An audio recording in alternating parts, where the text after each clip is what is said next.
Radio. I'm your host, Brother Michael Imhotep. It is Tuesday, October 19th, 2021, and we are live. Welcome to the African History Network show. We're also broadcasting on our Facebook fan page, The African History Network, The African History Network, and our YouTube channel, Michael Imhotep, IMHOTEP. All right, so it's been a very busy day, and we had a great show on Monday. And on Monday, we did not get a chance to talk about day one in the trial of the men accused of murdering Ahmaud Arbery. So we have an update in what's going on in that trial. Okay, we have an update. And I was reading some articles about this. We have a good segment also from the Black News Channel on this as well. Jury selection is taking place. We talked about this a little bit on Roland Martin Unfiltered when I was on Friday. Jury selection is taking place in the trial of the three white men accused of murdering Ahmaud Arbery. And they sent out 1,000 jury duty notification letters. They sent out 1,000 jury duty notification letters.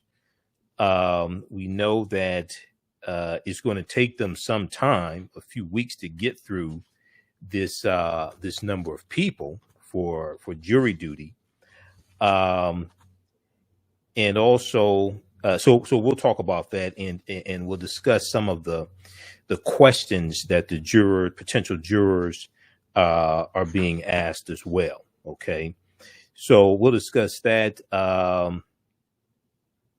About 600 of the 1,000 prospective jurors who received questionnaires in the case were called to the courthouse on Monday, October 18th, to begin the process to whittle down prospective jurors to 16 impartial people, including 4 alternates, to whittle it down to 16 impartial people, including 4 alternate jurors. All right, so we'll discuss that. And then there was a story. We talked about this a little bit on Monday, and we didn't really get a chance to get to it. There was a study that came out a few days ago. I saw a number of articles on this, one from the Washington Post from Wednesday, October 13th. Counties with more Confederate monuments also had more lynchings, study finds. Counties with more Confederate monuments also had more lynchings, study finds. So we're going to talk some about this because, once again, this is the legacy of the Civil War, a legacy of slavery. This is still with us right now. This history is a current event. It is still with us right now. People's understanding of history shapes their understanding of politics, shapes their understanding of policies, and influences who they vote for, policies they support. All of this is connected. So there was a good article from Washington Post about this. TheGrio.com also had one on this as well. NBC News has an article. Now, we know that on October 24th, Sunday, October 24th, NBC News, NBC and MSNBC, they're airing a special dealing with the Civil War and correcting the history of how the Civil War is taught. Okay, so we're going to on Monday, October 25th show, we'll discuss that documentary here on this show as well. You know, I teach an online class that deals with partly the history of the Civil War, from the Civil War to the Civil Rights Movement and Black Power, 1865 to 1968, where we look at from a more than 100-year period of history and look at all this history chronologically and see how all this impacts us today. Okay. That class meets on Saturdays, 12 noon to 2 p.m. Eastern Standard Time. Later in today's show, we'll give a brief recap of some of the things we've talked about in the class. You can still register for it. Visit our website, AfricanHistoryNetwork.com, AfricanHistoryNetwork.com. Click on register here, and it's right on the homepage. As soon as you register, you can watch the class we just did this past weekend. Okay, so now also another story I saw, we posted this on our Facebook fan page, The African History Network, The African History Network, pertaining to Ahmaud Arbery. Vice.com has a story that deals with on the website where people go to check to see if they will call for jury duty. Okay. Information about Ahmaud Arbery's mental health records were uploaded to the site, even though these records were ordered to be suppressed by the judge. Vice.com has this story today. Court mistakenly gave potential jurors, we're going to pull this up here. Court mistakenly gave potential jurors access to, and I'm letting it load up. Court mistakenly gave potential jurors access to Ahmaud Arbery's mental health history. Court mistakenly gave potential jurors access to Ahmaud Arbery's mental health history. So this is a big story here from Vice.com, and we'll talk about it a little bit today. You'll probably hear more about it as well. The Glenn County Superior Court website gave potential jurors access to suppressed evidence in the murder trial of Ahmaud Arbery's killers. This is from October 19th, 2021. So we'll discuss this also. All right. Now, on the African History Network show, we focus on educating, empowering, and inspiring people of African descent throughout the diaspora and around the world, because right now it corrects wrong behavior. What you do for yourself, what you do to yourself, and what you allow other people to do to you and get away with is based upon what you think about yourself. What you think about yourself is based upon what you have been taught about yourself. What you've been taught about yourself is based upon everything you've read, heard, and seen about yourself. So when you control the radius of a man or woman's thoughts, you can control the circumference of his or her actions, because the mind can't do or teach what it doesn't know.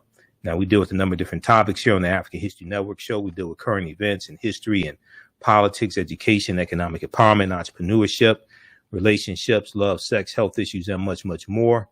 Sign up for our email newsletter. Text the word Kemet, Kemet, to 22828. To sign up for our email newsletter, text the word Kemet, Kemet, to 22828. To sign up for our email newsletter, also visit our website, AfricanHistoryNetwork.com, AfricanHistoryNetwork.com. Sign up for our email newsletter there as well. Now, if you want me to do a presentation for your group or organization, Kwanzaa is coming up. African American History Month is coming up in February.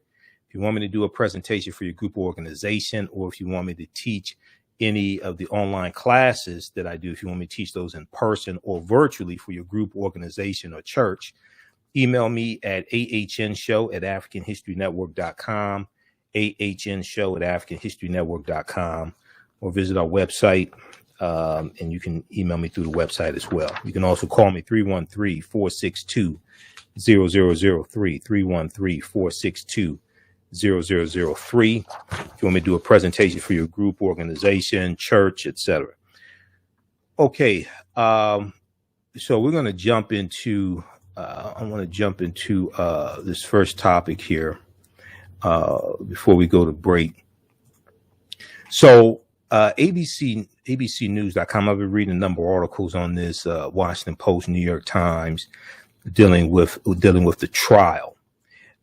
Trial started on Monday, October 18th. It started with jury selection. Okay. This is a good piece here from ABC News. Key takeaways from trial of 3 men in Ahmaud Arbery killing day 1. Okay.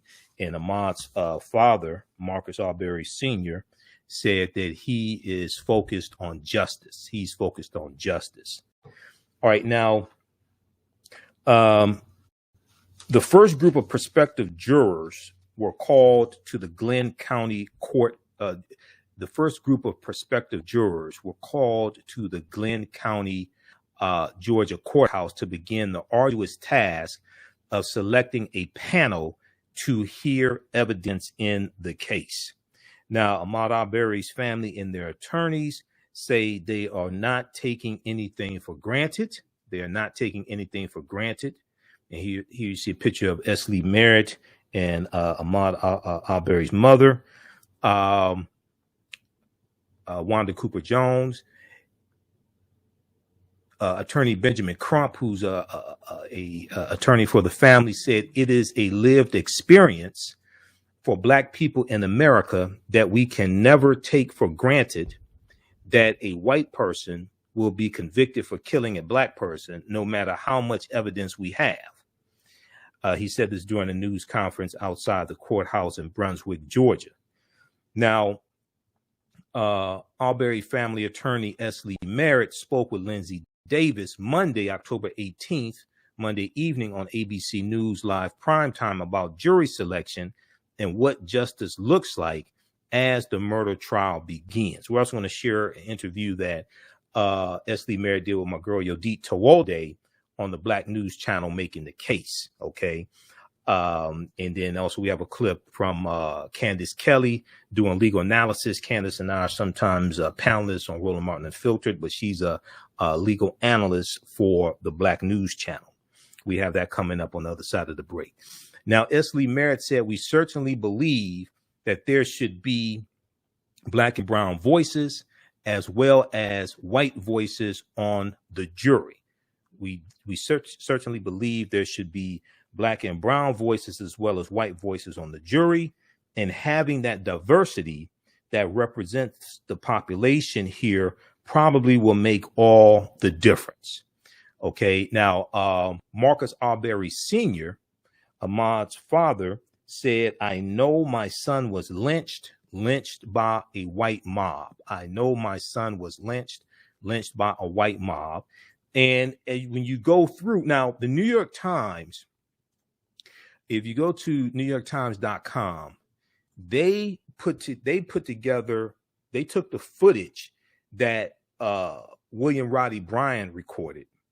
They also looked at surveillance footage from along the trail where they were chasing Ahmaud, and they put all of that footage together chronologically based upon timestamps on the video. They put all that footage together chronologically to give a more fuller picture of what actually happened and how long they chased Ahmaud also. Okay. So when you get a chance, check that out as well at NewYorkTimes.com. Okay. So we're coming up here on the break. We're going to continue this on the other side of the break. Listen to the African History Network show right here on 910 AM, the Superstation, the Future Radio. I'm Michael Imhotep. We'll be back in a few minutes.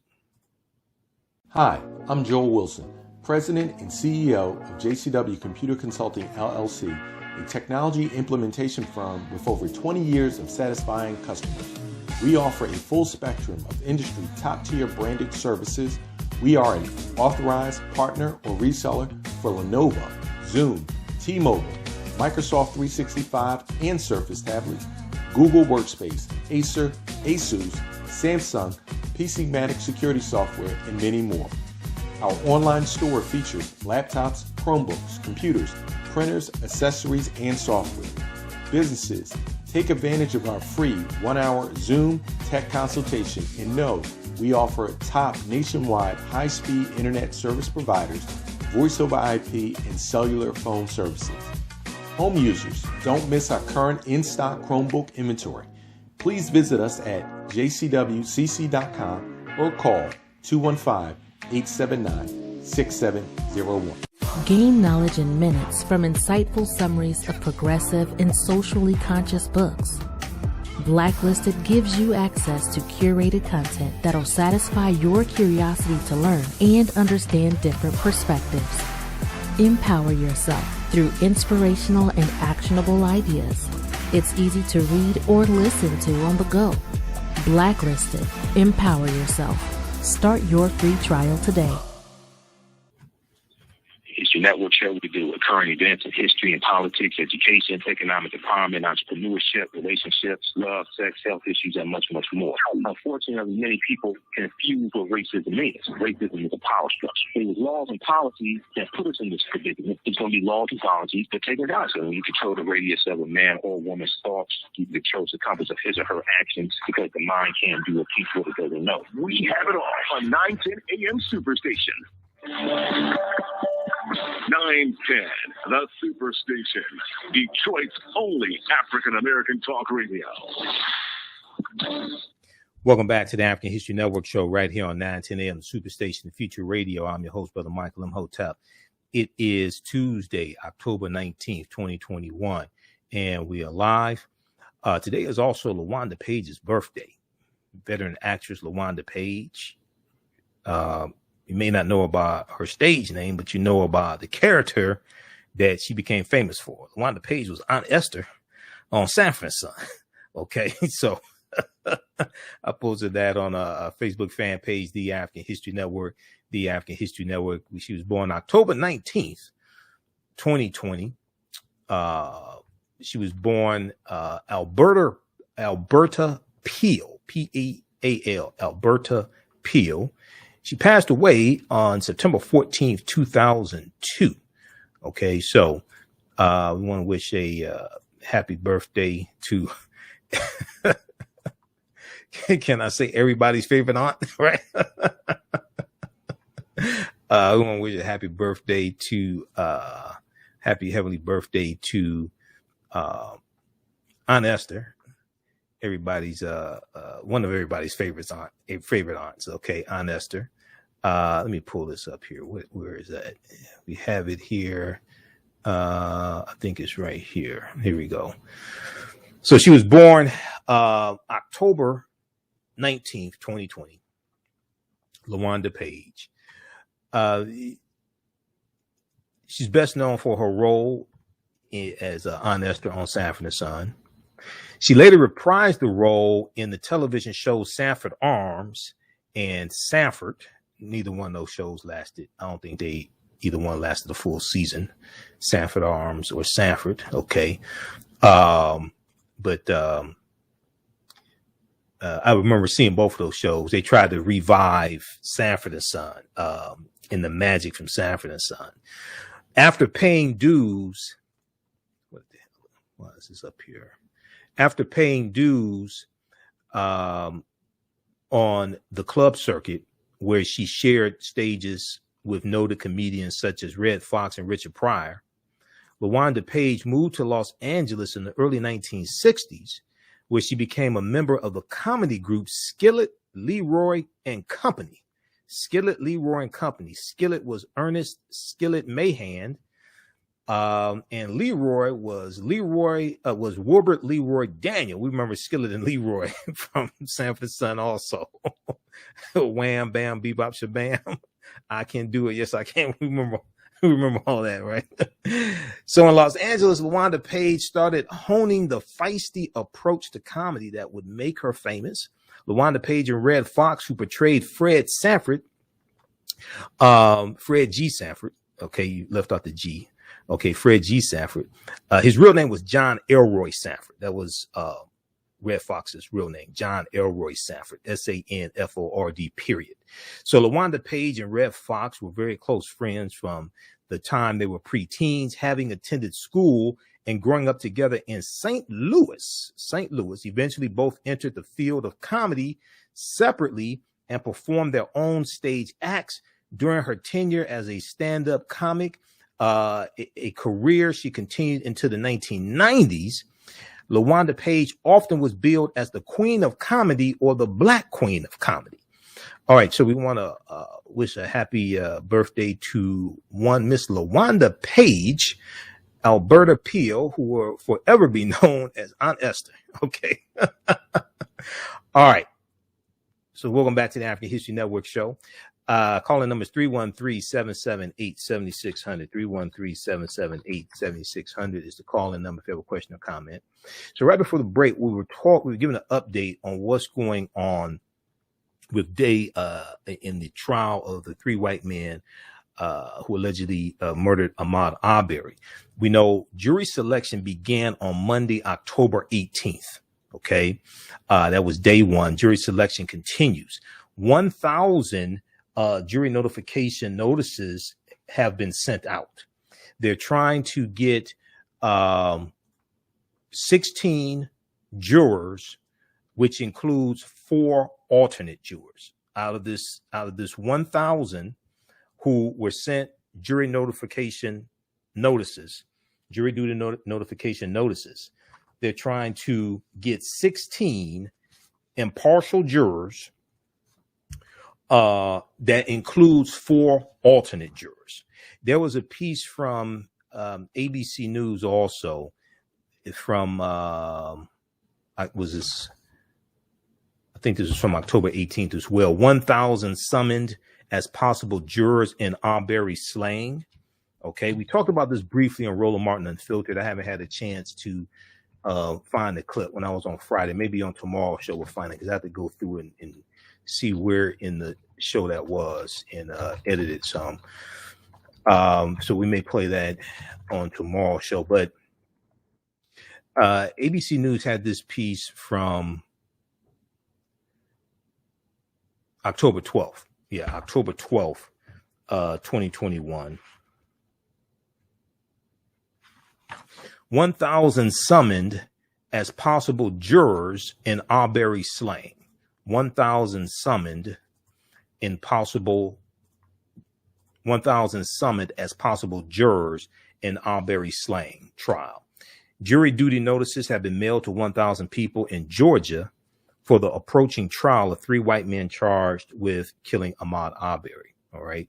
So if we go back to, this is from abcnews.go.com. I want to go back to the piece that deals with day one. We're going to go to clip 1 here in just a minute, Shakita from Black News Channel. So Ahmaud Arbery's father says he said, "I know my son was lynched." He said, "I know my son was lynched by a white mob." Okay. And this is what many people are saying, those that live in Georgia and outside of Georgia. Now, the 3 defendants are Gregory McMichael, 65, a retired police officer, his son, Travis McMichael, 35, who allegedly shot Ahmaud 3 times with a shotgun. He claimed self-defense after they chased Ahmaud down for a number of minutes. They were the aggressors, chasing Ahmaud with guns. Ahmaud's unarmed, but now he wants to claim self-defense. But Ahmaud had a right to defend himself also. He had a right to defend himself as well. Travis McMichael, 35, the son, and their neighbor, William Roddy Bryan, 52, who was like, "Hey, I'm just along for the ride. You know, I'm just documenting everything. I'm just recording. I ain't had nothing to do with this." But that's not what William Roddy Bryan told police on the scene. See, when body camera footage of one of the officers on the scene catches Bryan saying that he was trying to box Ahmaud in with his vehicle. Okay. The officer asked him, "Were you just a bystander?" He said, "Well, not." He said, "Not necessarily." He talks about how he was trying to box Ahmaud in with his vehicle. All 3 defendants have pleaded not guilty to charges of murder, aggravated assault, false imprisonment, and criminal attempt to commit false imprisonment stemming from the February 23rd, 2020 fatal shooting of Ahmaud Arbery in Santilla Shores, the Santilla Shores neighborhood near Brunswick. Now, just keep in mind, I'm not saying it's the same thing. I'm not trying to prejudice the jury or anything, but just keep in mind, the 2 white men who killed Emmett Till, they said they were not guilty also. They pleaded not guilty as well. I'm not saying it's the same thing. J.W. Millum and Roy Bryant, they said they were not guilty as well. Then, after they were found not guilty by an all-white jury of killing Emmett Till, they then did an interview in Look magazine a few months after the trial and admitted to killing Emmett Till in the interview with Look magazine. But since they had already been found not guilty because of double jeopardy laws, they could not be tried again. I'm not saying it's the same thing, but everybody back then, everybody there in Mississippi, Money, Mississippi, all that, they all knew that those white men killed Emmett Till. I'm not saying it's the same thing, but, you know, it is what it is. So prosecutors alleged that Ahmaud Arbery was jogging through the neighborhood when Gregory McMichael, former police detective, 65 years old, saw him and thought he resembled a burglary suspect seen on security video posted online by his neighborhood association. Was the security video in color or black and white?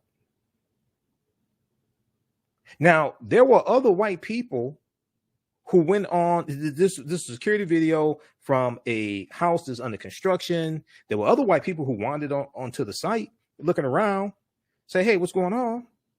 None of them were chased down that we know of. None of them were chased down that we know of.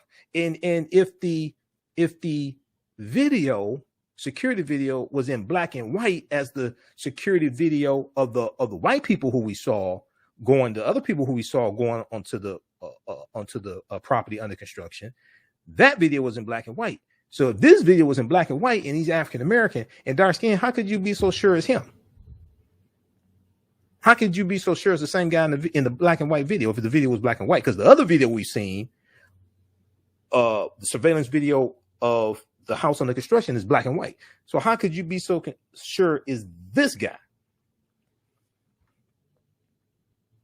Now, Gregory McMichael and his son allegedly armed themselves with guns. Okay, allegedly armed themselves with guns. And with the help of William Roddy Bryan, chased down Ahmaud in their pickup trucks, prosecutors said. Travis McMichael allegedly shot Ahmaud 3 times with a shotgun after Ahmaud was cornered and began fighting Travis McMichael in the street. Now, that's called self-defense because he ran trying to get away from him. That's called self-defense. He had a right to defend himself. These white men were the aggressors. The fatal encounter was partially video recorded by William Roddy Bryan on his cell phone and is poised to be the most significant piece of evidence prosecutors plan to present to the jury. Now, the McMichaels are claiming they were exercising their right to make a citizen's arrest under state law, but that law has been repealed following Ahmaud Arbery's death. That law in Georgia has been repealed following Ahmaud Arbery's death. And that law largely deals with retail shoplifting, retail theft. Now, Travis McMichael is also claiming he shot Ahmaud in self-defense, according to his attorney. William Roddy Bryan, the third guy, claims he was just a witness to the incident, according to his lawyer. But that's not what you told police on the scene, William Roddy Bryan. That's not what you told them then. But prosecutors allege William Roddy Bryan was an active participant in the pursuit of Ahmaud Arbery, and that he attempted to use his truck to block Arbery's path, because that's what you told police and is recorded, player. That's what you told them there on the scene. In addition to state charges, all 3 men have been indicted on federal hate crime charges.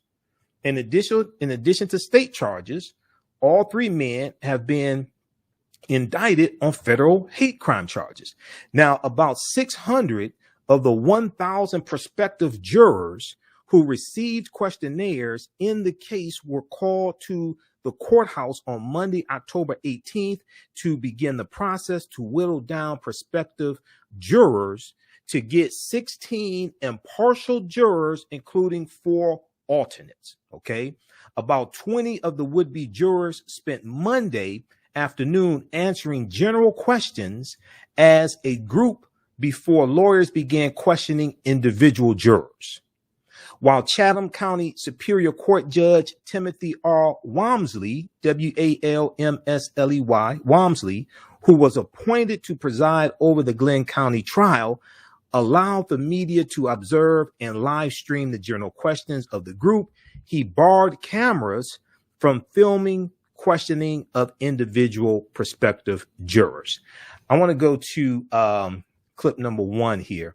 This is from the Black News Channel. This is legal analyst Candace Kelly talking about the jury selection process. Let's go to clip number 1, Shakita.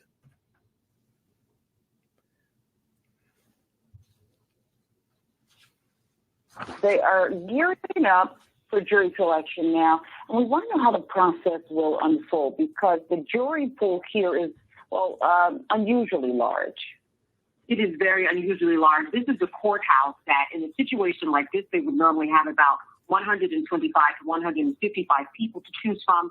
And now we're looking at 1,000 people, 600 of whom are going to be at the courthouse today, 400 in wait in case they can't get the 12 jurors and the 4 alternates. Now, if we break down the math here, about 1 out of every 5 people, 85 people in the county have been called for jury selection. So it's going to be a very difficult process to find someone who doesn't know the family, whether it's the McMichaels, whether it's the Arbery's, or whether it's a relative thereof, or who doesn't know anything about the case. So this is expected to take about 2 to possibly 3 weeks in terms of jury selection. It's going to be a 3-pronged approach here in terms of not just one person asking another person, the information about their questionnaire. There are going to be 3 points within the courthouse where people will be questioned about this 3-page questionnaire that they got to see if they can come up with 12 impartial jurors. Sharon, not an easy task.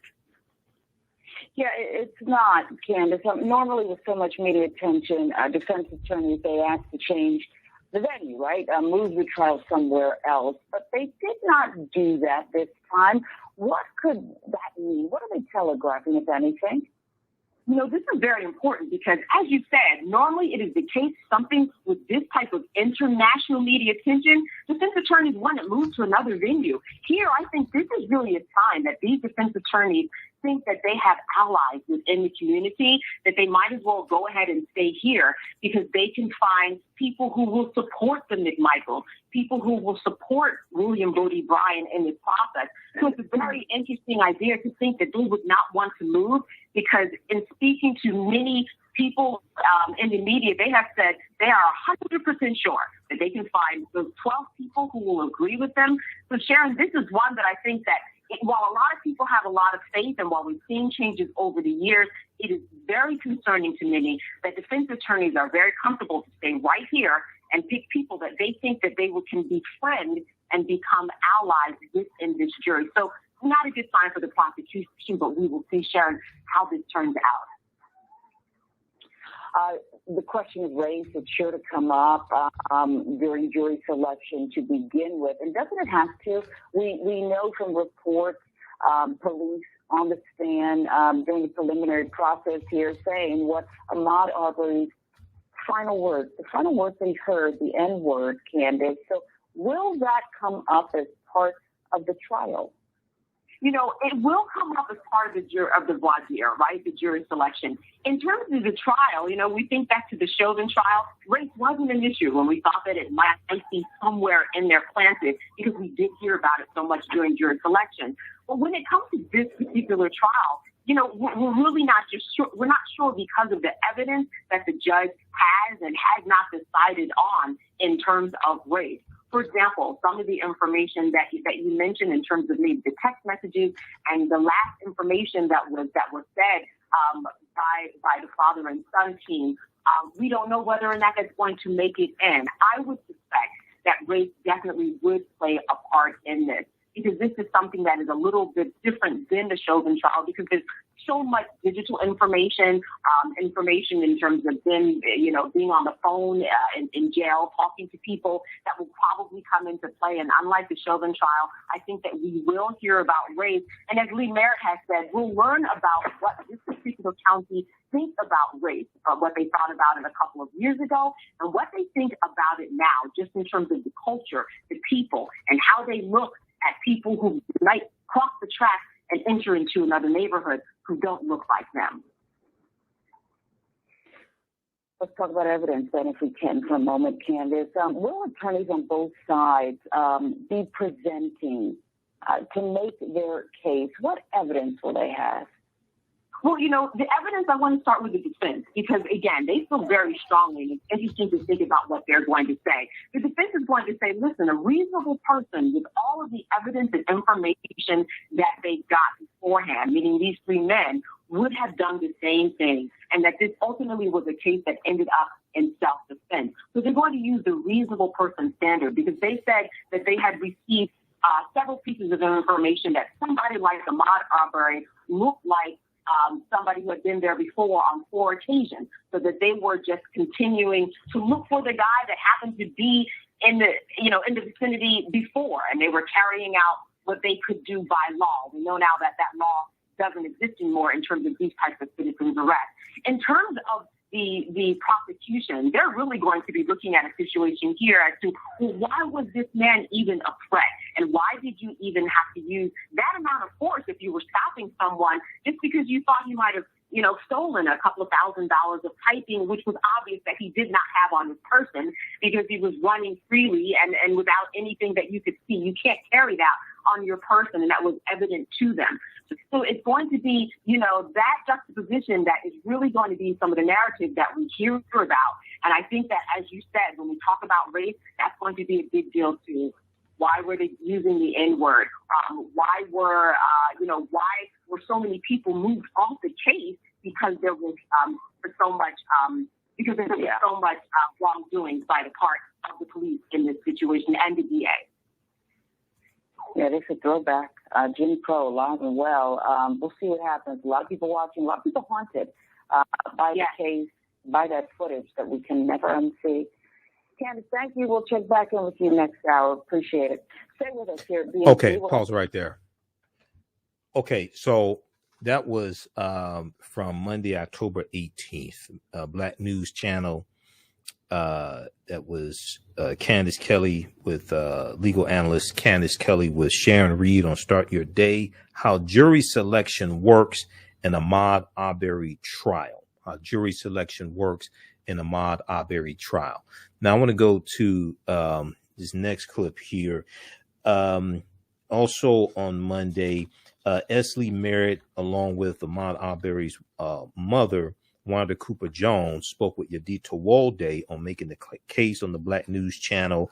Let's go to this clip, Shakita, clip number 2.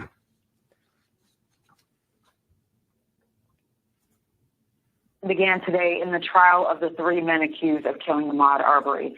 Jury duty summons were sent to 1,000 Brunswick residents, from which 12 will be tasked with deciding the fate of Greg and Travis McMichael, along with William Roddy Bryan. Many are calling this one of the most important trials in Georgia's history.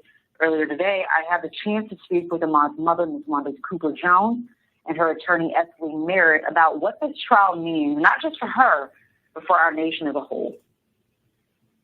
Wanda, let me just ask you, it's day 1 of this trial. It finally began with jury selection today. Was there ever a time when you thought that this day would never come to pass? Yes, often in the beginning, back in February, the case is so dark in the very beginning, this day would ever come. How have you prepared yourself for what could be, at minimum, a month-long trial? The plan is to do it day by day, take it day by day, moment by moment. Now, jury notices were mailed out to 1,000 people, and they're expecting this jury selection process to be at least 2 weeks long. So the county basically casted this wide net out just to make sure that they get to impanel a 12-member jury. How confident are you, especially given the publicity surrounding this case, how confident are you that you are going to be able to get 12 fair and impartial jurors? I'm thinking back to the election of DA Jackie Watts and how we were able to get a new DA that all that spoke volume that people they got out of those visits. So that also showed me that there was some fair people that were in my community. Speaking of community, can you tell me what kind of support you've been getting, you and your family? What's it been like leading up to this trial? The support has been amazing. the support and offer much encouragement and hope. Lee, let me ask you, Ahmaud's death, it became a broader reckoning in racial injustice in our legal system, and many are calling it one of the most important trials in recent history. What could this trial mean for the health of this nation? I mean, it's one of those litmus test cases all the way back to Emmett Till, where, as you know, an all-white jury acquitted the men who murdered him. Here we're back in South Georgia, where unfortunately things like what happened to Ahmaud are still common. And we want to see if the courts will give him a fair shake. So far, we've had a judge who I think has been calling the shots well in terms of what comes into evidence. But having a fair and impartial jury who's able to hear the evidence and come up with the right conclusion, which we believe is a conviction, is something that we still have some reservations about. Wanda, justice is a term that a lot of people use, but it implies that there is going to be some sort of full restoration. And what that means here would be you getting Ahmaud back, and that can't happen, but you can get accountability. What does that look like for you? That for me looks like having all three suspects go to jail forever. Same question to you, Lee. We were proud to see some of the strides the community has made. We know since the murder of Ahmaud Arbery, there's been an Ahmaud Arbery hate crime statute passed in Georgia, making it, finally bringing it up at the time. So almost every other state that has a hate crime statute on the book. We saw the defense being asserted today in this trial, the citizens arrest statute removed from the book. And we saw Jackie Johnson, the prosecutor who was initially responsible for doing justice in this case, criminally indicted for failing to uphold her duty of office. And so, in a lot of ways, we measure justice in that way. Those outcomes that the community was able to organize and fight for. But the men, as Wanda said, the men in this case being convicted and appropriately sentenced, we think it would be appropriate for men to spend the rest of their lives in jail, would be the cornerstone for justice for us. Wanda, there's often so much focus on how Ahmaud died, and there's going to be more focus on that, especially when this guilt-innocence portion of the trial begins. So what I'd like for you to do is tell us about Ahmaud's life and how he actually lived it. Ahmaud was the baby of 3 children. Ahmaud was the baby of the family. Ahmaud was loved. Ahmaud, he enjoyed jogging. I never thought I would lose Ahmaud. One day when he was out, when I put a job, but unfortunately I did. I never thought that this day would come. I often think that it's a dream because I never thought I would lose so soon. But here I am. Can you tell us a favorite personal memory about your son? Ahmaud was, he had a saying he would say, he would see me coming in from work kind of exhausted. And he would say, Mom, when life gets hard, you got to get hard with it. And I often think of that. And when he said that, I mean, he truly, he believed that. So I think of that often. When my days are hard, in the coming days, I just have to get hard. I just got to get hard with it. All right. So that was from Making the Case with Yodit Tewolde, Monday, October 18th, 2021, the Black News Channel. She spoke with Esley Merritt and Wanda Cooper Jones, Ahmaud Arbery's mother. I want to go quickly to this article here, to this piece from National Public Radio, NPR.org. One of the things, we talked about this back in May when it happened. Esley Merritt just referenced it here in the interview. Back in May in Georgia, they repealed the citizens arrest law, which these white men allegedly operated within to hunt down Ahmaud Arbery. This is from May 11th, 2021. In Ahmaud Arbery's name, Georgia repeals citizens arrest law. Okay. Now, this is an example of how the history of the past still impacts us today. Republican Governor Brian Kemp signed the overall bill he championed at the Georgia Capitol on Monday, alongside a bipartisan group of state lawmakers, as well as Ahmaud Arbery's mother, Wanda Cooper Jones, and sister Jasmine Arbery. Wanda Cooper Jones at the Capitol said, "I think the state of Georgia is moving in the right direction by passing this particular bill. Unfortunately, I had to lose my son to get significant change, but again, I'm still thankful." At the ceremony, Brian Kemp, Donald Trump supporter, who stole the election from Stacey Abrams, he said, quote, "This bill makes Georgia the first state in the country to repeal its citizens arrest statute." Now, keep in mind, Georgia is a former Confederate state that took up arms against the Union to maintain slavery. Georgia is the state with the largest Confederate monument in the country, called Stone Mountain. Governor Brian Kemp went on to say, "Today we are replacing a Civil War era law, ripe for abuse, with language that balances the sacred right to self-defense of a person and property with our shared responsibility to root out injustice and set our state on a better path forward," he said. A Civil War era law, 1861 to 1865, that period of time, and then Reconstruction, 1865 to 1877. The law which allowed any citizen to arrest another if a crime was committed, quote unquote, within his immediate knowledge, has been replaced with specific language to provide for citizen detainment in specific circumstances, including shopkeepers who witness shoplifters and restaurant owners and employees who witness, quote unquote, dine and dash customers. Now, keep in mind, they ain't witnessed Ahmaud doing anything, just running, jogging. Okay. The men accused in Ahmaud Arbery's killing have said they thought Arbery had committed a burglary when they chased him through a neighborhood near Brunswick, though no evidence of that crime has emerged, and they didn't see him allegedly actually doing the crime.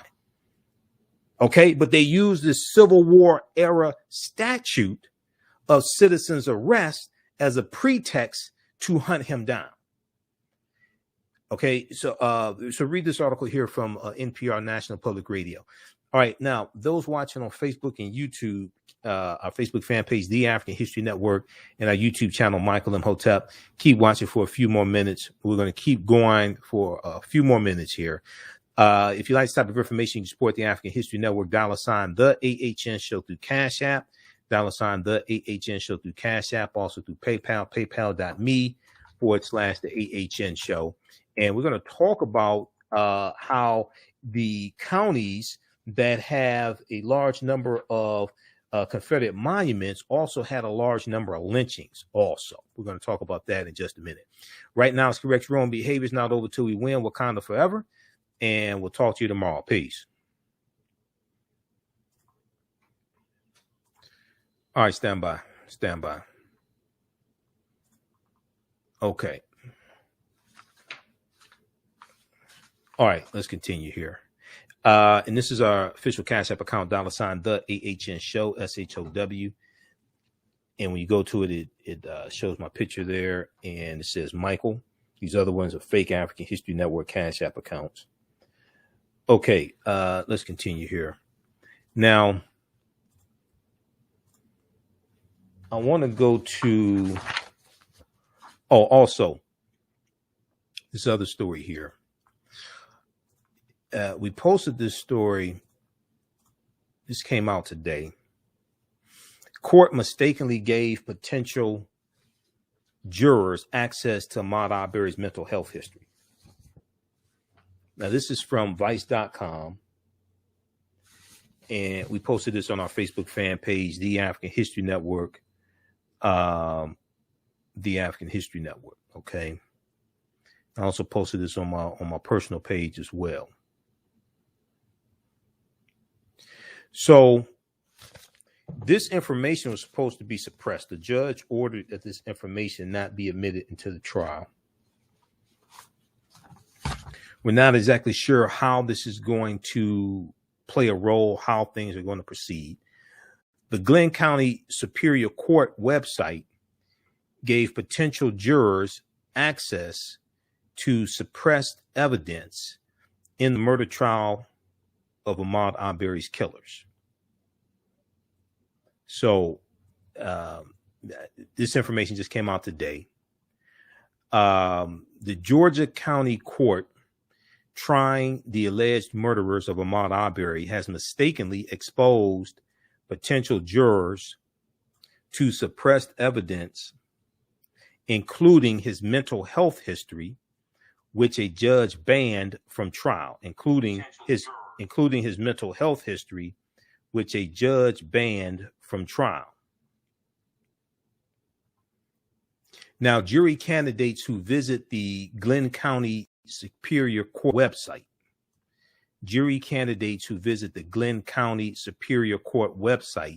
seeking information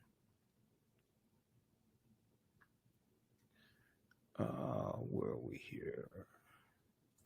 Seeking information about what time and what day they need to show up can view in just a couple of clicks,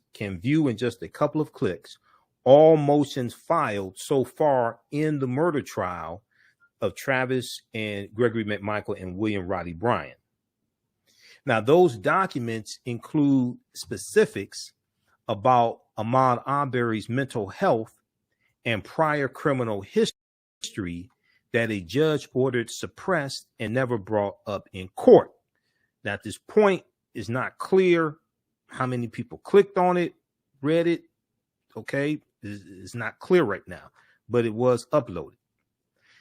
The motions also include evidence that prosecutors would like to use against the McMichaels, including a Confederate battle flag vanity plate on Travis McMichael's truck and how often the father and son had used their licensed firearms. The judge has yet to make a ruling on the admissibility of that evidence.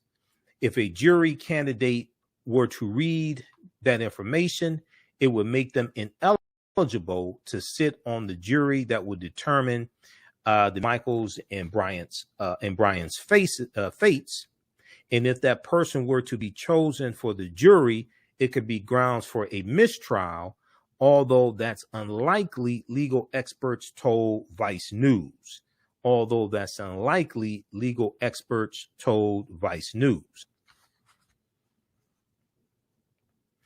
Now, Saparna Melampati, a professor at John Marshall Law School in Atlanta, and just one second here, let me go just a second here. Let's see, let's pull this up.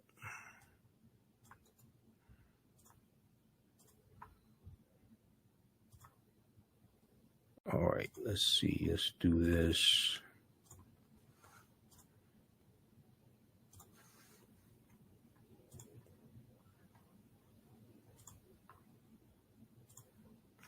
Okay.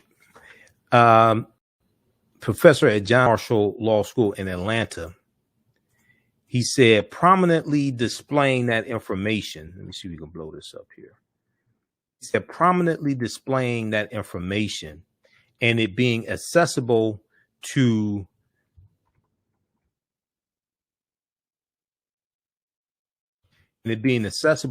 jurors with just a click of a button, I would say is problematic.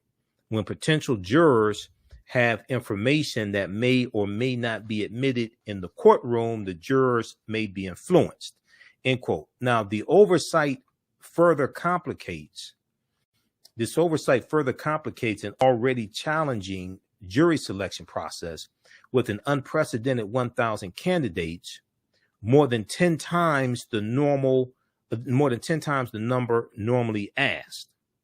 The sea of media coverage regarding the trial and nearly daily protests over the treatment of African Americans in a system plagued by racism also makes picking an impartial jury a monumental task. Glenn County told Vice News that the court is aware of the links and a solution is in the works. Glenn County Superior Court Clerk Ronald Adams told Vice News Tuesday morning, quote, we are aware of that issue, and the decision about that will be made by the judge. Now, the trial motions are available on a menu on the left side of the court's website. Clicking one of the three links labeled State of Georgia versus Gregory McMichael, State of Georgia versus Travis McMichael, or State of Georgia versus William Roddy Bryan directs visitors to a page containing every filing and ruling related to the case since May 11, 2020, when warrants for the McMichaels' arrest were filed. All right, so you can check this out also here from Vice.com.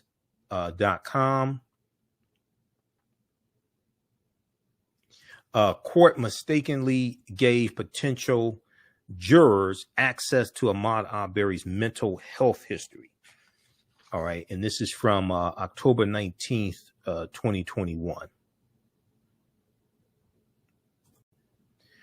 All right, I want to shift gears here. I want to go to this next story. We're going to squeeze this in because we ran out of time on yesterday's show, and this is extremely important. We may talk about this some more tomorrow, and we know the special is coming up on MSNBC dealing with lynchings. So, and that's on Sunday, October 24th. So we're going to talk about that on our show on Monday. That'll be something that we talk about on Monday because it comes on 10 p.m. on Sunday. Unless if it's streaming, if I get a chance to watch it before then, we may talk about it on Sunday's show. We may do that. Sunday, we're on 9 p.m. to 11 p.m. Eastern Standard Time. So I may be able to squeeze it in on Sunday's show. We'll have to see. All right. Now, I want to go to this next story here. This deals with Confederate monuments and lynchings. Confederate monuments and lynchings. Okay. There's a number of news outlets have carried this story. This is a study that just came out. Number of Confederate monuments linked to number of lynching study finds. Number of Confederate monuments linked to number of lynchings study finds. NBC News has a good article on this as well as Washington Post, the Washington Post. This piece right here is from October 16th, 2021. These are some of the things that we deal with in my 10-week online course, from the Civil War to the Civil Rights Movement and Black Power, 1865 to 1968, because this is a period of time that we deal with here. Okay, scholars and activists have long said that Confederate memorials are associated with hate. We want to provide empirical evidence of that, said researcher Kaishia Henderson. Places with more Confederate monuments tend to also have a history of more lynchings. According to a new study by researchers at the University of Virginia, published, now this study was published by the National Academy of Sciences. The study analyzed county-level lynching data involving African Americans from 1832 to 1950. County-level lynching data involving African Americans from 1832 to 1950.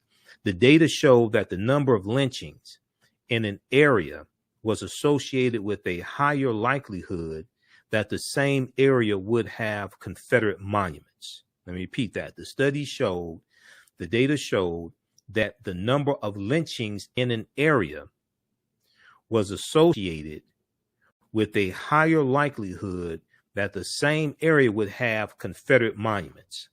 Now, Kashia Henderson, who led the study, said this is not a surprising finding. She's a University of Virginia researcher and psychologist.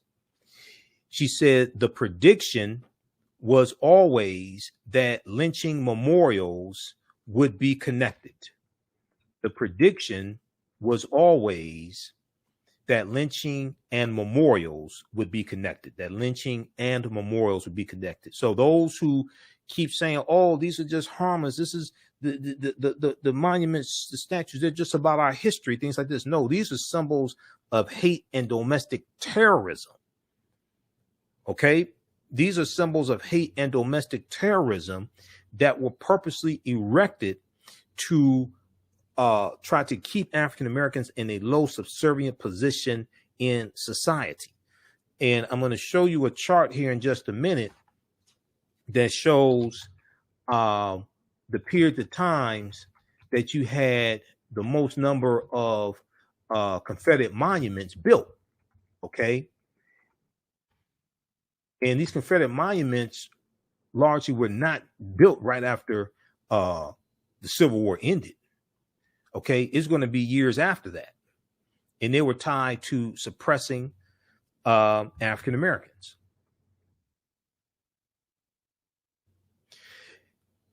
We made this prediction because we knew the history of lynchings and memorials. We made this prediction because we knew the history of lynchings and memorials. Also, scholars and activists have long said that Confederate memorials are associated with hate.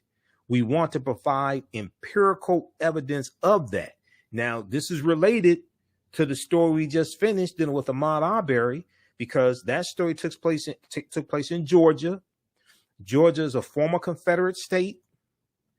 Georgia is the state with the largest Confederate monument out of anywhere in this country. It's called Stone Mountain. And we've talked about Stone Mountain here before. I've shown you pictures of Stone Mountain. I've been to Stone Mountain. I've climbed Stone Mountain. I've been to the top of Stone Mountain. On the side of Stone Mountain, for those that don't know and have never heard of it, have never seen it, on the side of Stone Mountain is the carvings, these huge carvings of 3 traitors to the Union: General Robert E. Lee, Thomas Stonewall Jackson, and Jefferson Davis. Jefferson Davis, one of the biggest traitors in the history of the country. He was the president of the Confederacy. He was from Mississippi. All 3 of these men were white supremacist slave owners who took up arms against the Union, committed treason against the Union, and fought to maintain slavery. This is in Georgia right now, in Stone Mountain. Read this article here from SmithsonianMag.com, Smithsonian Institute. What will happen to Stone Mountain, America's largest Confederate memorial? What will happen to Stone Mountain, America's largest Confederate memorial? This is from August 22nd, 2017. This is after the Charlottesville attack that took place in 2017. Okay, Charlottesville, Virginia. Okay, so read this article here. Now, and then we know Travis McMichael, he had a vanity plate on his car of a Confederate battle flag, and the vanity plate resembled the Georgia state flag that they got that existed from the 1950s through the early 2000s. And that Georgia state flag had the Confederate battle flag on it also. That's what his vanity plate was. That's why they didn't want that admitted in the court, because they didn't want to make it look like they were white supremacists. They didn't want the jury to get the wrong idea. We're just some good old boys, never meaning no harm. Now, lynchings, which were used to punish African Americans primarily through the eras of slavery and Jim Crow, were used as an indicator in the study because they are recognizable forms of violence used to suppress and intimidate Black people. Okay. Lynchings were used to punish African Americans primarily through the eras of slavery and Jim Crow, but more so Jim Crow than slavery. Lynchings are going to be used more so in Jim Crow than slavery. During the slavery era, the people more likely to be lynched would be free African Americans, as opposed to slaves, generally speaking, because slaves were property, and their movements were more regulated.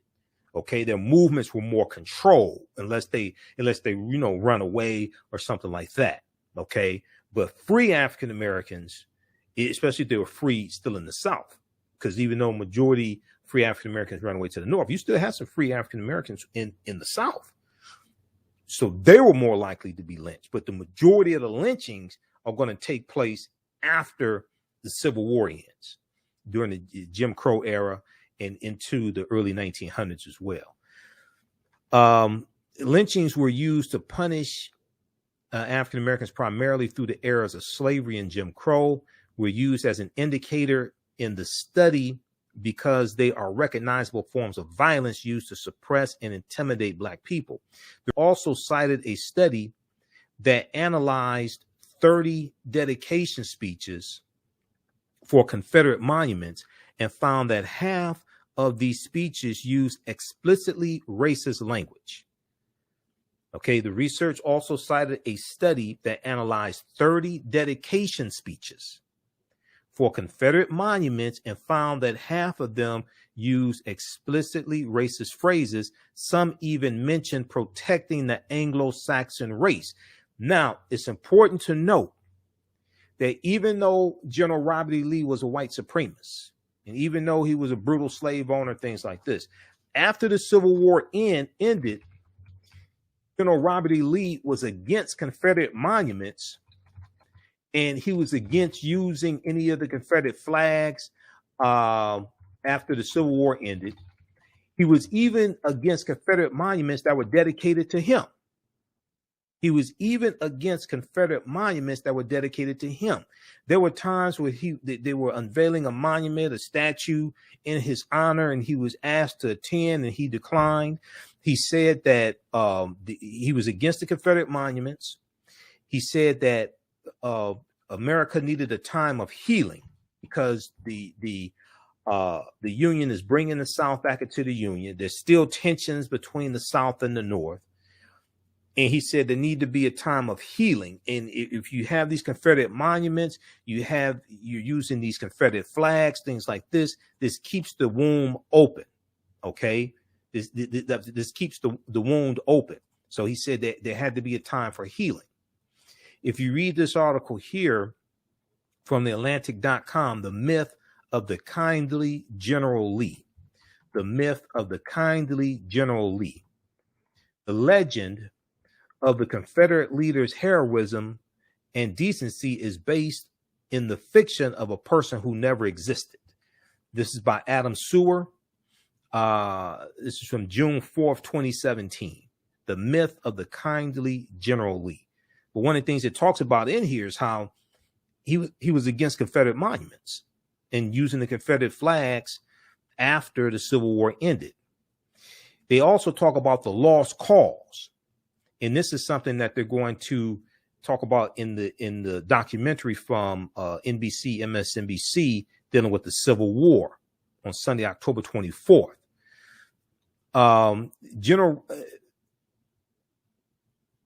But even if one conceded Lee's military prowess, he would still be responsible for the deaths of hundreds of thousands of Americans in defense of the South's authority to own millions of human beings as property because they are Black. General Robert E. Lee's elevation is a key part of a 150-year-old propaganda campaign designed to erase slavery as the cause of the Civil War and whitewash the Confederate cause as a noble one. This is called the lost cause. You've heard me talk about this before. This lost cause propaganda impacts America today, and especially a lot of people in the South, and gives them a distorted view of history. It gives them a distorted view of history. The ideology is known as the lost cause. And as historian David Blight, who you'll see in the documentary on MSNBC, dealing with the Civil War, as the historian David Blight writes, it provided a foundation on which Southerners built the Jim Crow system, the lost cause.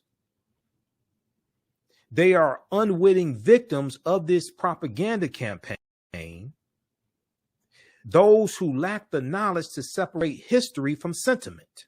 Those who lack the knowledge to separate history from sentiment.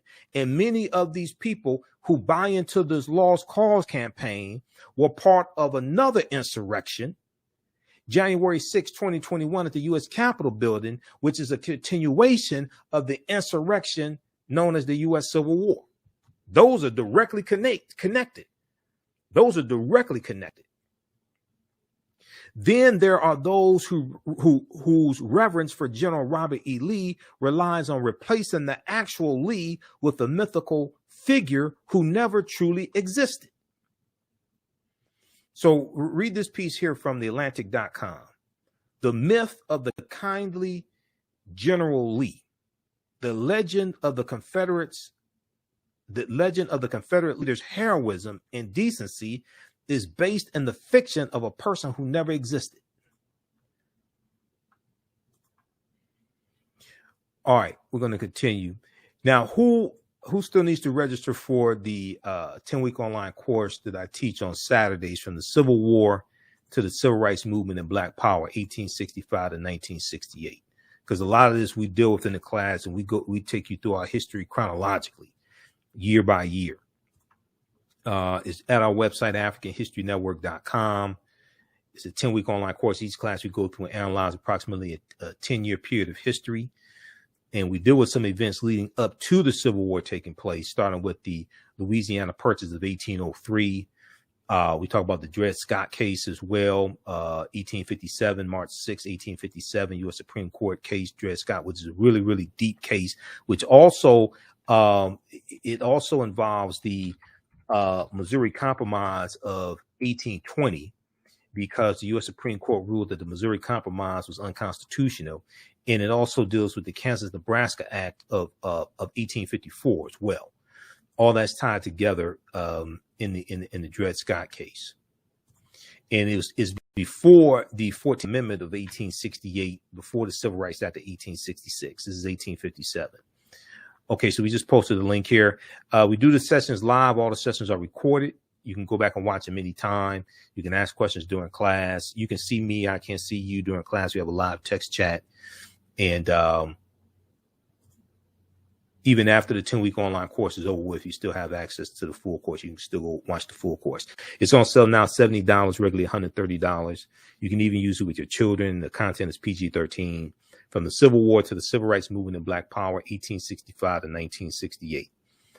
All right, let's continue. Now, the research also cited a study that analyzed 30 dedication speeches for Confederate monuments and found that half of them used explicitly racist phrases.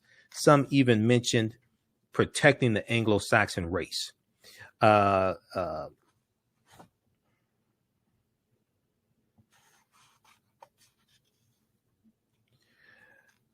So Kashia Henderson, who led the study, went on to say, for communities grappling with Confederate monuments and what to do with them, this work provides some guidance. Now, UVA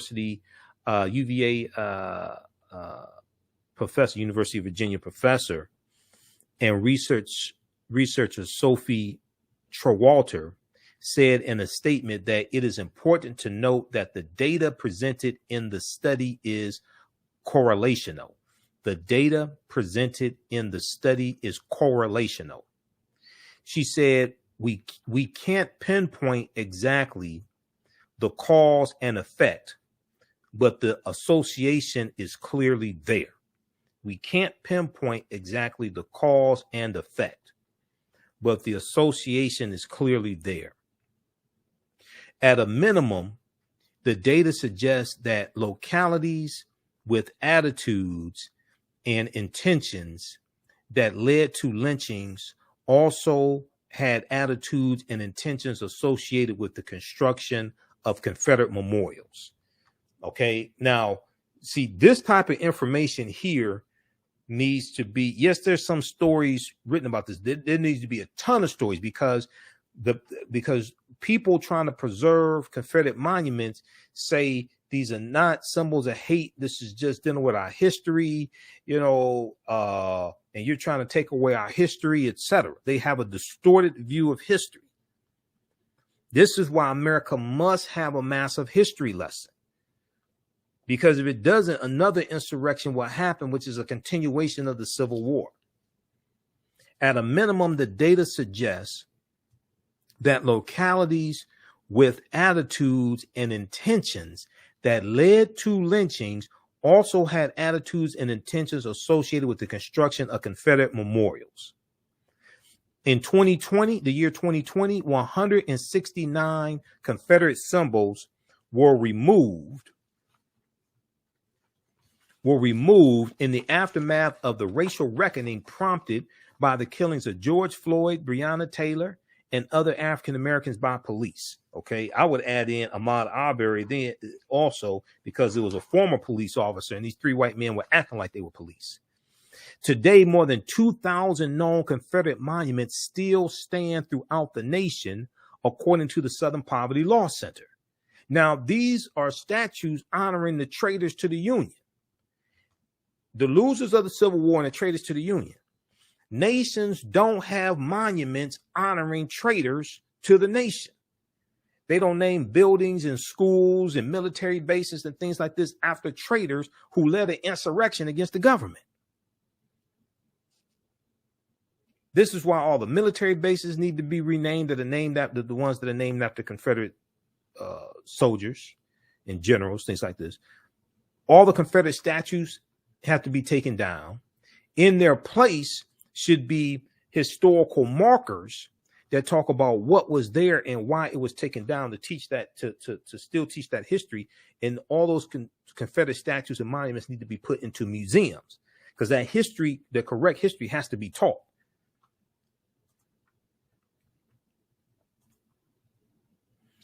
Today, more than 2,000 known Confederate monuments still stand throughout the nation, according to the Southern Poverty Law Center, University of Virginia's study, and the Southern Poverty Law Center's 2019 Whose Heritage Report. Both mark the Ignite the Right rally in Charlottesville, Virginia, but it's actually called Unite the Right.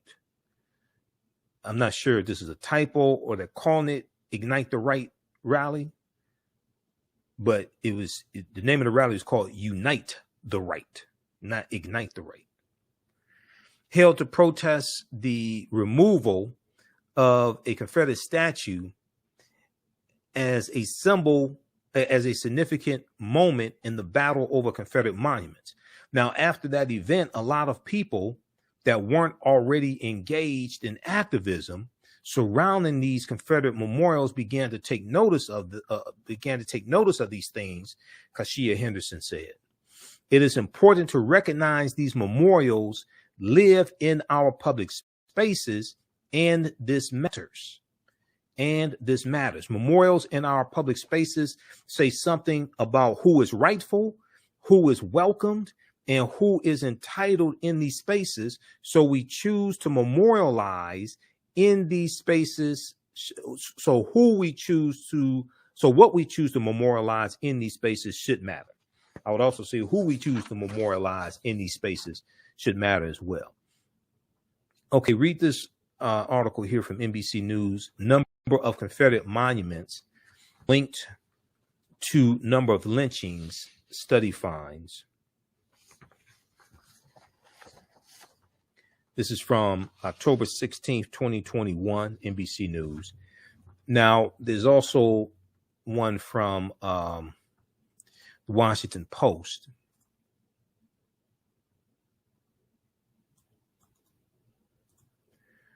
Washington Post has an article from Wednesday, October 13th, 2021.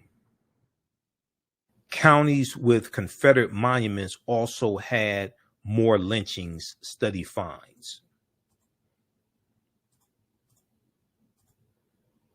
Counties with more Confederate monuments also had more lynchings, study finds.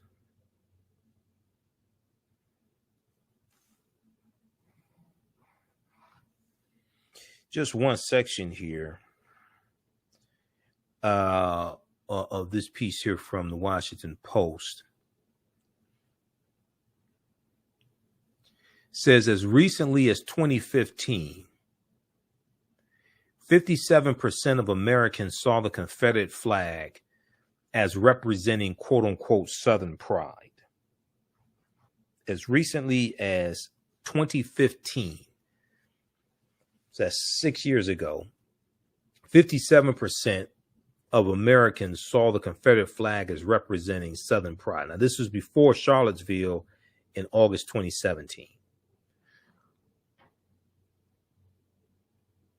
They saw representing Southern pride more than racism, according to a CNN poll.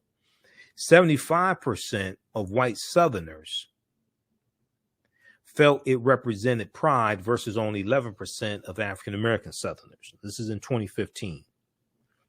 Those numbers had hardly moved from a similar poll taken 15 years earlier in the year 2000. But the debate around Confederate symbols and memorials is not just a matter of opinion. It contains testable questions. Kashia Henderson said, specifically, we can test whether Confederate memorials are associated with hate.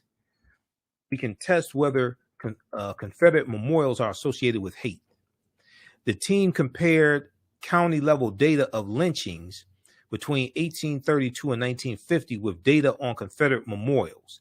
They found that in any given area, and even controlling for population and other demographic variables, the number of lynchings was a significant predictor of the number of memorials. The number of lynchings was a significant predictor of the number of memorials. So read this one as well from the Washington Post. Counties with more Confederate monuments also had more lynchings, study finds. Okay, now this piece here, this is from August 15th, 2017. This is from Mother Jones, the real story behind all those Confederate monuments. And I've done an entire presentation dealing with the history of the Confederate monuments. The two periods of time when you had the most number of Confederate monuments built, and this piece comes from the Southern Poverty Law Center, is about 1895 to 1915. Okay. And if you look at the chart here, so you see between 1885 and about 1895 or so, blacks lose vote, Jim Crow laws enacted. Blacks lose vote, Jim Crow laws enacted. They're rewriting their state constitutions to impose poll taxes and literacy tests, and they are implementing these southern states are implementing segregation laws in public accommodations, in streetcars, trains, etc. 1889, Florida becomes the first state to have poll taxes. 1890, Mississippi has the Mississippi State Convention, where they rewrite the Mississippi State Constitution and they implement poll taxes and literacy tests to target African Americans, to suppress the African American vote. It becomes known as the Mississippi Plan, and the Mississippi Plan becomes the model that southern states are going to use to suppress the African American vote outside of domestic terrorism. They're going to use that also, but they're rewriting state constitutions, and South Carolina does it in 1895, Louisiana 1898, Alabama 1901, and they're targeting African Americans to suppress the African American vote because during Reconstruction, it's about 2,000 African American men who get elected to public office, including those elected into the U.S. House of Representatives. Okay, you're going to have about 20 elected to the U.S. House of Representatives. Actually, I posted an article earlier today. It's from the Zen Education Project.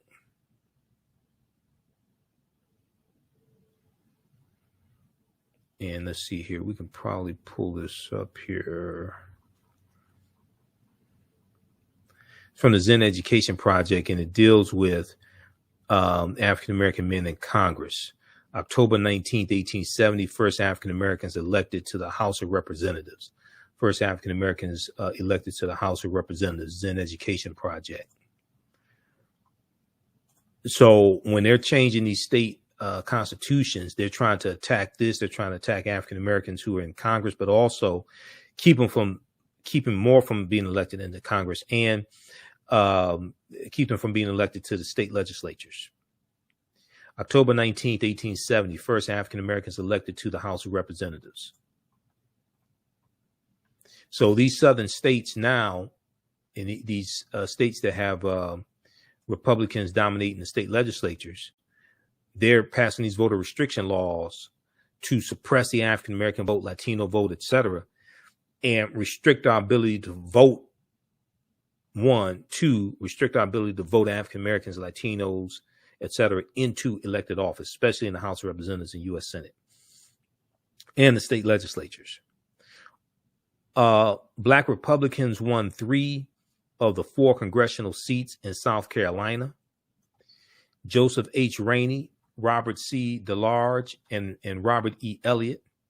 Hiram Rhodes Revels had been elected in 1869 and 1870 to the Senate. He was out of Mississippi. He was a U.S. Senator. This is Hiram Rhodes Revels right here, all the way to the left. Hiram Rhodes Revels.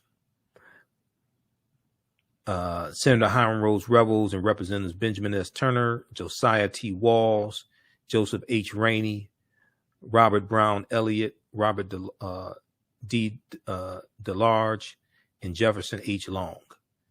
Now, in South Carolina during Reconstruction, the majority of the state legislature was made up of African American men. And South Carolina had a huge African American population. In Mississippi, the majority of the population of Mississippi is going to be African American, including in 1890, when the minority population, white people, especially in the state legislature, are going to change the state constitution to suppress the African American vote and legalize poll taxes and literacy tests. The Reconstruction era of the United States is one of the most important yet misrepresented or ignored periods in U.S. history.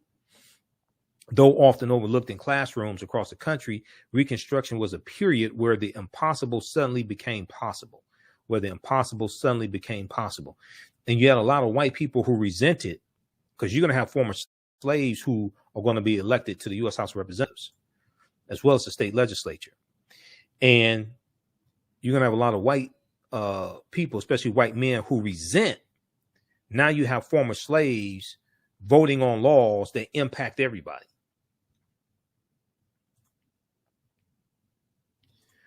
Okay, so if we go back quickly here, look at this chart, and then I have to get out of here.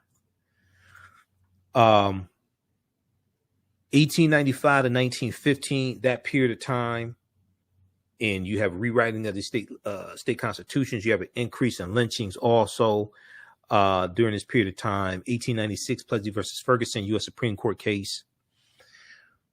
1898, Williams versus Mississippi, U.S. Supreme Court case also, and that challenges the Mississippi State Constitution and the poll taxes, literacy tests that were obstacles to the 15th Amendment to the U.S. Constitution. U.S. Supreme Court ruled that those obstacles did not violate the U.S. Constitution, did not violate the 15th Amendment. The movie The Birth of a Nation that comes out on February 8th, 1915. You have this lost cause myth that's being promoted during this period of time also. So we see a huge spike in the number of Confederate monuments being built during that period of time. Then you go through 1920s, 30s, 40s, you go through World War II, I should say. You go through that period of time and you see a huge decline in the number of Confederate monuments being built. Then during the Civil Rights Movement, about 1955 to 1970, you're going to see an increase in the number of Confederate monuments being built, even though it's less than the huge spike that we saw from about 1895 to 1915. We're going to see another spike in these Confederate monuments, as well as renaming existing schools after Confederate soldiers and generals, things like this. They become opposition to the Civil Rights Movement. They become a symbol of opposition to the Civil Rights Movement and to Brown versus Board of Education, 1954 U.S. Supreme Court case that desegregated the schools. They become opposition to that. So read this here from Mother Jones, the real story behind all those Confederate statues.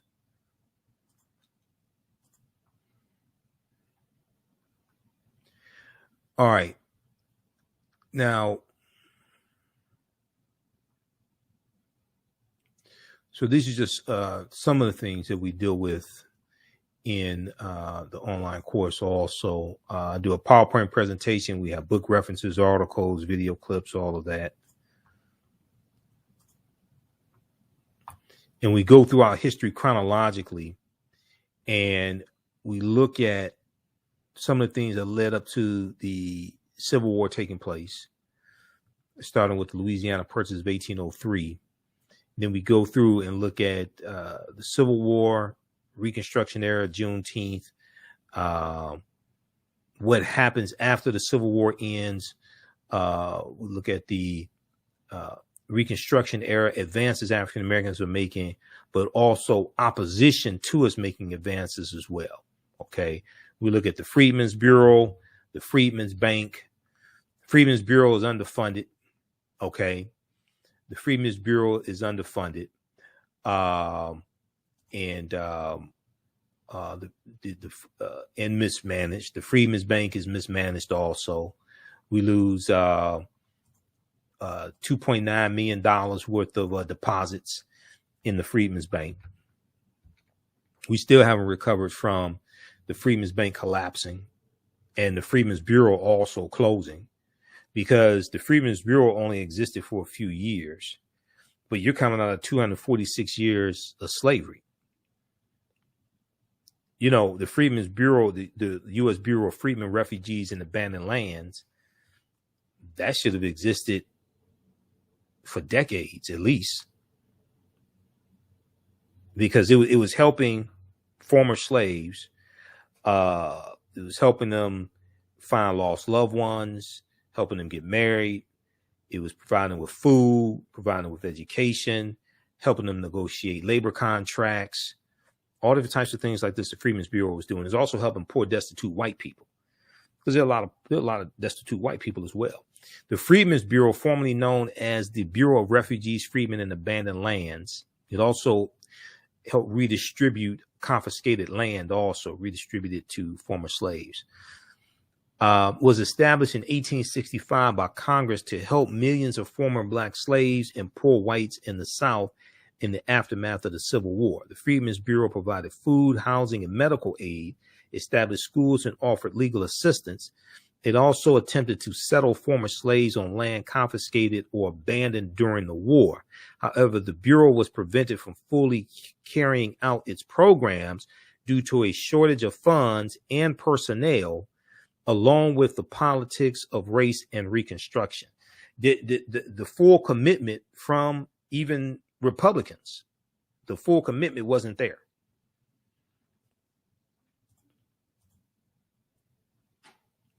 Okay, so we deal with things like the Colfax Massacre, 1873, Colfax, Louisiana, Eufaula Massacre.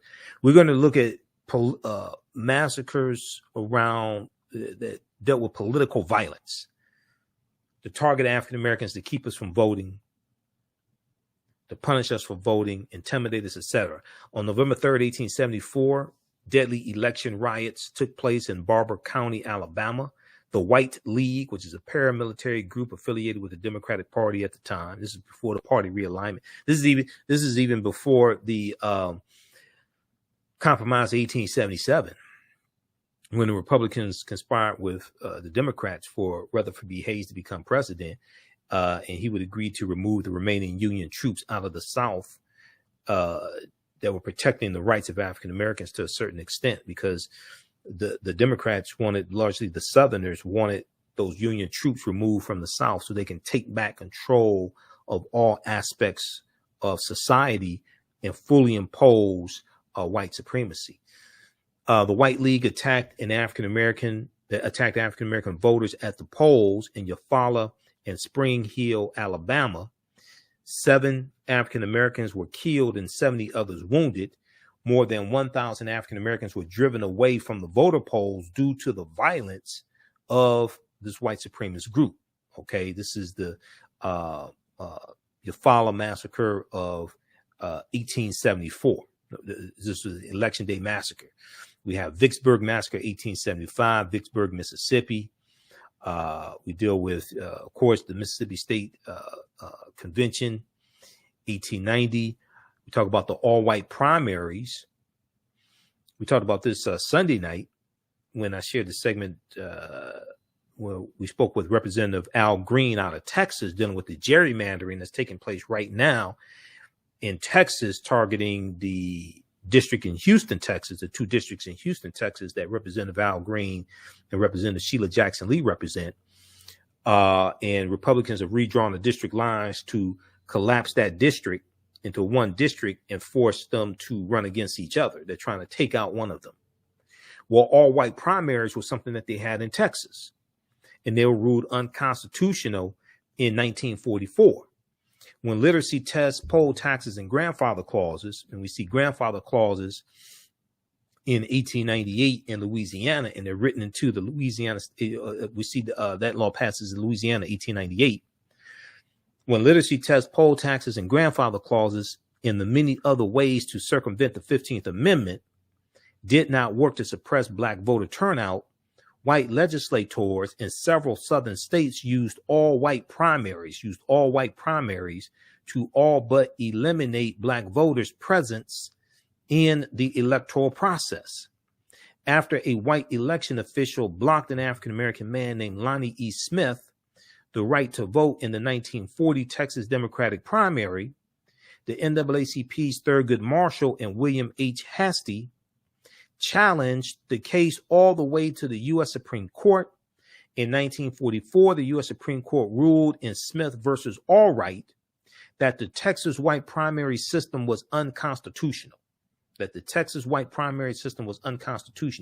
go back to 1876, see in Texas, they had purity of the ballot box because they were also trying to limit African Americans from voting. They had that purity of the ballot box clause in their Texas state constitution of 1876. And we know Texas comes into the Union in 1844 as a slaveholding state. That used to be part of Mexico. Texas wins its independence from Mexico in 1836. Now, in Texas, for example, the legislature gave the Democratic Party the authority to set its own rules. The party determined that it was for white voters only, excluding African Americans from its elections and effectively making local electoral politics dominated by one party that upheld Jim Crow laws.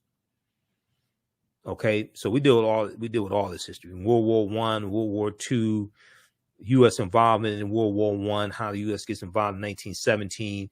We deal with the Great Pandemic of 1918, the Spanish flu pandemic, which happens towards the end of World War I and is going to kill 675,000 Americans from 1918, 1919, 1920. Then 1919, you have the Red Summer, which is the year after World War I ends, and you have over 25 major race riots in the country. And this is 4 years after The Birth of a Nation comes out. And we're fighting back against the movie The Birth of a Nation, having protests. William Monroe Trotter is having protests in Boston. Charlotta Bass is who's the publisher of the California Eagle, black newspaper in California. She's leading protests in California against the movie The Birth of a Nation, because the movie was causing race riots in the streets, and all of the negative stereotypical images of African Americans were depicted in this movie. And this movie rejuvenated the Ku Klux Klan and showed the Klan as being the heroes of the movie by putting down after slavery ends, during the Reconstruction era, they put down a rebellion of former Union Negro soldiers, the Ku Klux Klan. They're made to be the heroes of the movie. And this movie was so popular that the Ku Klux Klan would take out recruiting ads in newspapers next to ads advertising the movie The Birth of a Nation. Because by 1915, the Klan is 50 years old, founded December 24th, 1865 in Pulaski, Tennessee. By 1915, the Klan is not a major factor. A lot of the older members, original members had died out.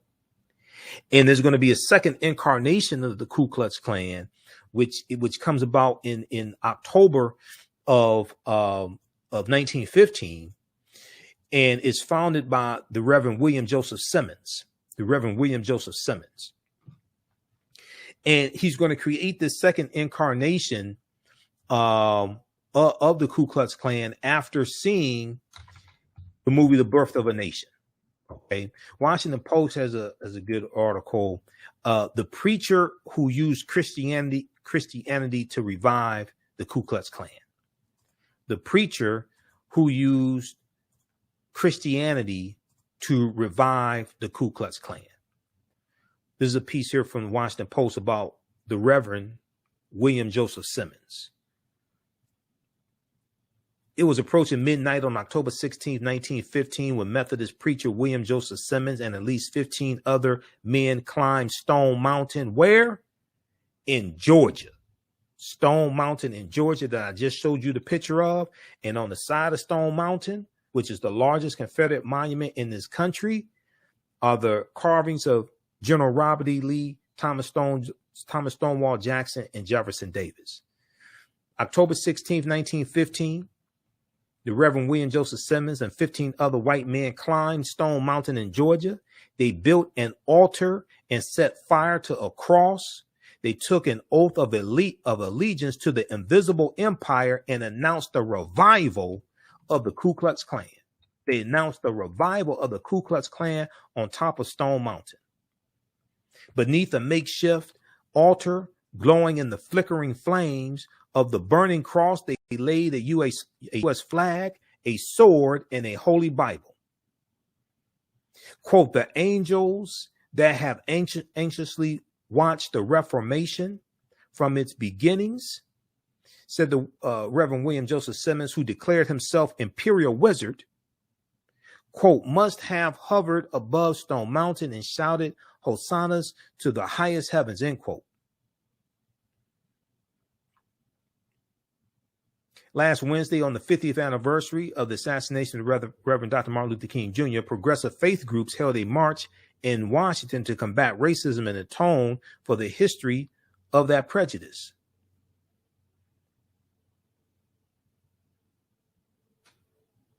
So read this article here, because it ties us to the birth of a nation.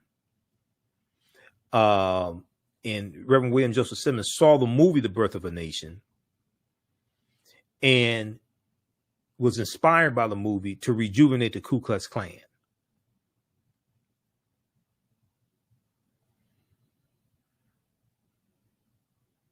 Restricting membership to white Christians, the Klan wore white robes to symbolize purity, burned crosses to signify the light of Christ, and picked selective scriptures from the Bible to preach white supremacy.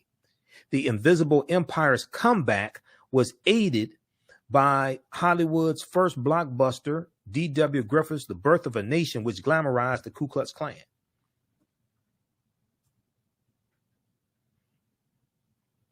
So read this article here, The Preacher Who Used Christianity to Revive the Ku Klux Klan.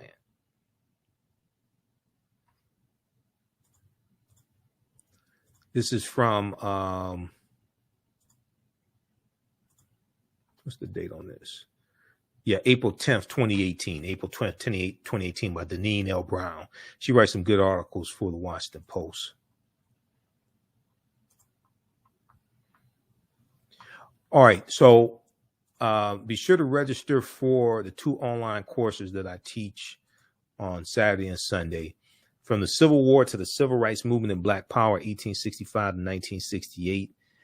We do the Saturdays, 12 noon to 2 p.m. Eastern Standard Time.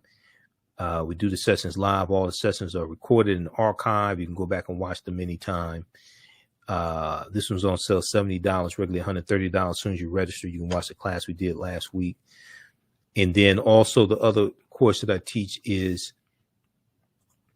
Ancient Kemet, the Moors, and the Maafa, Understanding the Transatlantic Slave Trade, what they didn't teach you in school. We do this Sundays, 12 noon to 2 p.m. We deal with thousands of years of history and what led up to the transatlantic slave trade. Ancient Kemet, the Moors, and the Maafa, Understanding the Transatlantic Slave Trade, what they didn't teach you in school. It's a 10-week online course also. That's on sale, $80, regularly $130. We have a course bundle for a very, very limited time only, where you can register for both classes for $100, regularly $260. We'll post that link here. Also, for the course bundle. So this is at our online school. This is not on Facebook or YouTube, anywhere like that. Okay, we'll post this link here for the course bundle also.